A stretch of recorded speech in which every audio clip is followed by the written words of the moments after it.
Hello students, welcome to our next lecture of entrepreneurship development, and today we are going to discuss the topic of opportunity analysis.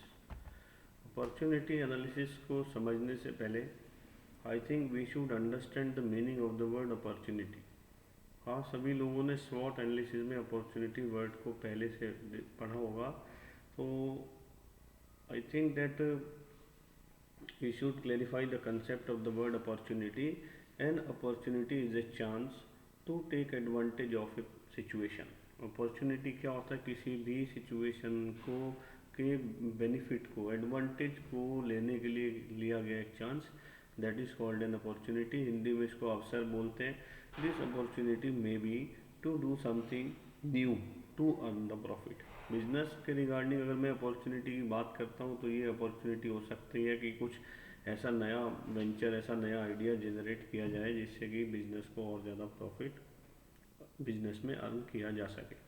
So government may give incentive to increase exports.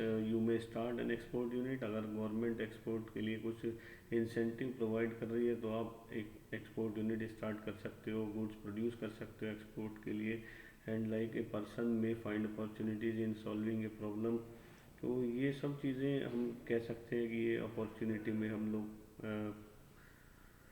Consider करेंगे. An opportunity में already B existing in the environment also, it में also be created. ये already exist भी हो सकती है और साथ ही साथ इसको क्रिएट भी किया जा सकता है. Like for example invention of radio, television and computer. ये कुछ ऐसे एग्जांपल हैं अपॉर्चुनिटी के जिसने बहुत सारे नए एडवांटेज को क्रिएट किया. Due to a due to this reason, opportunity is a point. I can say that opportunity is a chance. If you grab the opportunity, if any business organization grabs the opportunity, then really it will prove beneficial to them. तो आज इसके opportunity के बाद we will talk about opportunity analysis. तो यहाँ पर opportunity analysis से meaning, opportunity analysis means assessment of strengths and weakness of the business idea. देखिए, अपॉर्चुनिटी का मीनिंग हम लोग पढ़ चुके हैं. तो अपॉर्चुनिटी एनालिसिस से मतलब क्या है कि अगर कुछ चांस आपको दिखाई दे रहा है एनवायरनमेंट के अंदर, then one should analyse the opportunity whether it will be beneficial और नॉट. क्या ये अपॉर्चुनिटी बिजनेस के लिए बेनिफिशियल प्रूव होगी या नहीं. जब हम उस चीज़ को एनालाइज करते हैं, that is called opportunity analysis. कि जो भी चांस हमें मिलने जा रहा है बिजनेस के अंदर, क्या वो बिजनेस के लिए फेवरेबल प्रूव होगा या नहीं. जब हम इस चीज़ के बारे में प्रॉपर डीप इंस्पेक्ट करते हैं, that is called analysis of an opportunity और एनालिसिस ऑफ ए चांस. यहाँ पर ये चीज़ लिखी है, अपॉर्चुनिटी एनालिसिस मीन्स जज assessment of strength and weakness of the business idea to जज इट्स वायबिलिटी और फिजिबिलिटी एंड स्कोप और chances of profitability of the project.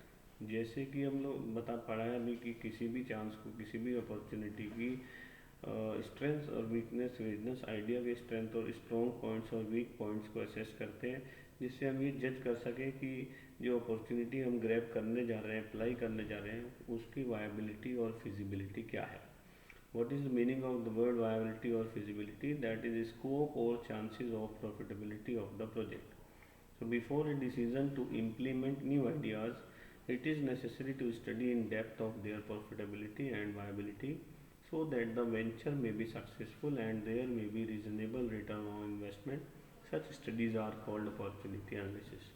तो जब हम किसी भी बिजनेस आइडिया से रिलेटेड उसकी प्रॉफिटेबिलिटी और वायबिलिटी को डीपली स्टडी करते हैं, एनालाइज करते हैं, जिससे कि हम उस वेंचर को, उस अपॉर्चुनिटी को ग्रैब करके सक्सेसफुल हो जाएं, and there may be reasonable return on investment. Such studies are called opportunity analysis. A lot of factors are there in opportunity analysis. Factors of opportunity analysis, तो broadly तो हम यही कहेंगे कि अपॉर्चुनिटी एनालिसिस का meaning वही होता है असेसमेंट करना, लेकिन बहुत सारे फैक्टर्स उसके अंदर हम लोग इन्वॉल्व करते हैं, इंक्लूडेड हैं, जिनको स्टडी करना बहुत ज़रूरी है. If you want to analyse a particular opportunity, then you are bound to analyse all these factors. तो सबसे पहला इसमें दिया, generally opportunity analysis includes the following analysis, यानी इन सभी पॉइंट्स के एनालिसिस इसमें इंक्लूड है, जिसमें सबसे पहले होता है मार्केट एनालिसिस. तो सबसे पहले मार्केट एंड डिमांड एनालिसिस, दोनों एक ही बात है ऑलमोस्ट, कि मार्केट में डिमांड क्रिएट होती है। So market analysis is the starting point.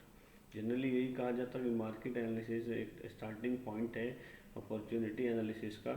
It enables market analysis enables the entrepreneur to determine the market potential for the goods और services which an entrepreneur is going to offer.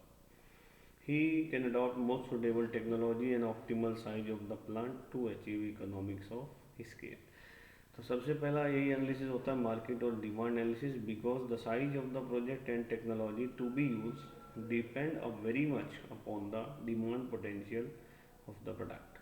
तो सबसे पहला factor जो opportunity analysis में analyse करते हैं, study करते हैं, that is market and demand analysis. Second is resources analysis.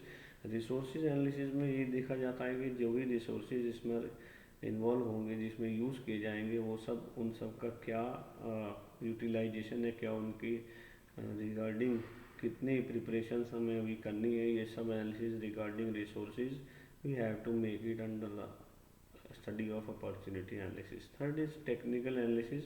It is undertaken to ascertain the technical feasibility of the project. ये टेक्निकल एनालिसिस प्रोजेक्ट की टेक्निकल फिजिबिलिटी को analyse करने के लिए की जाती है।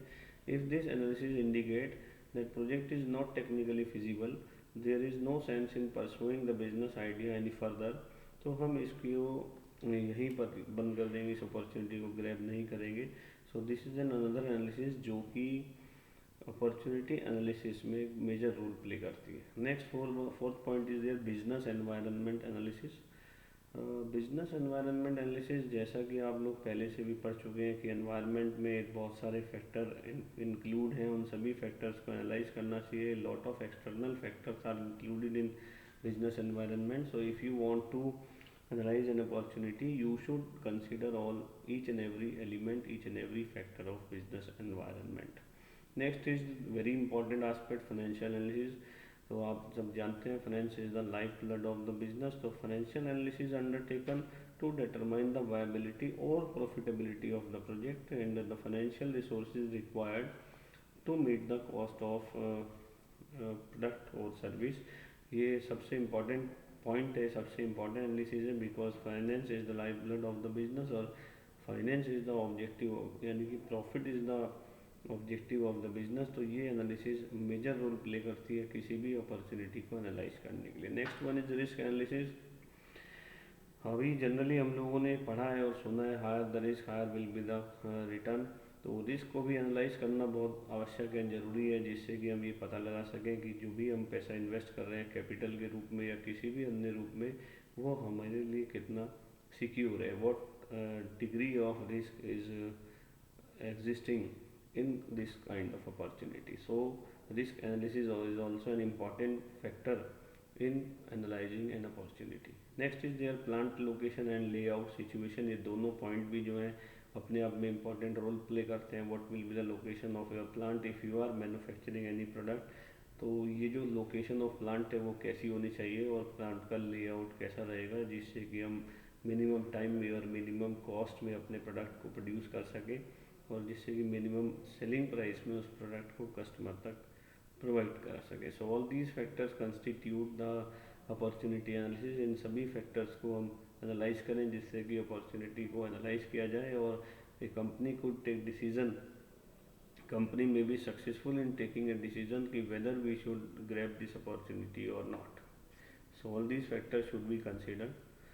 Next topic is their environmental analysis. जो अभी हमने इसमें पढ़ा अभी कि बिजनेस एनवायरनमेंट को भी एनालाइज करना चाहिए। एनवायरमेंटल एनालिसिस, जैसा कि आप लोग पहले भी पढ़ चुके हैं, environmental analysis is a systematic process of analysing the impact of external factors on the business prospects of an organisation. It involves identifying the opportunities provided and threats posed by changes in the environmental factor. A favorable change in any factor is considered as an opportunity, whereas an unfavorable one is considered as a threat. बहुत ही अच्छी बात mention की गई यहाँ पर कि environment को analyse करें और environment is a sum total of all the external factors. बड़ा वाइड होता है ये और इन सभी फैक्टर्स में कंटिन्यूस बेसिस पर कभी ना कभी कोई ना कोई चेंज होता है तो जो भी चेंज ऐसा हो जो कि कंपनी के लिए फेवरेबल प्रूव हो रहा हो या कंपनी की फेवर में हो, that is called an opportunity. And on the other hand कोई भी ऐसा चेंज जो कंपनी के फेवर में नहीं है, कंपनी अगेंस्ट है या कंपनी के लिए हार्मफुल प्रूव हो सकता है, that change will be called an unfavourable, यानी कि उसको हम क्या बोलेंगे, थ्रेट। तो आज के इस वीडियो में हम लोग पढ़ेंगे opportunity opportunity analysis. Opportunity analysis के बाद हमने आज factors of opportunity analysis and environmental analysis. So our next topic will be discussed in our next video. Stay safe, have a nice day.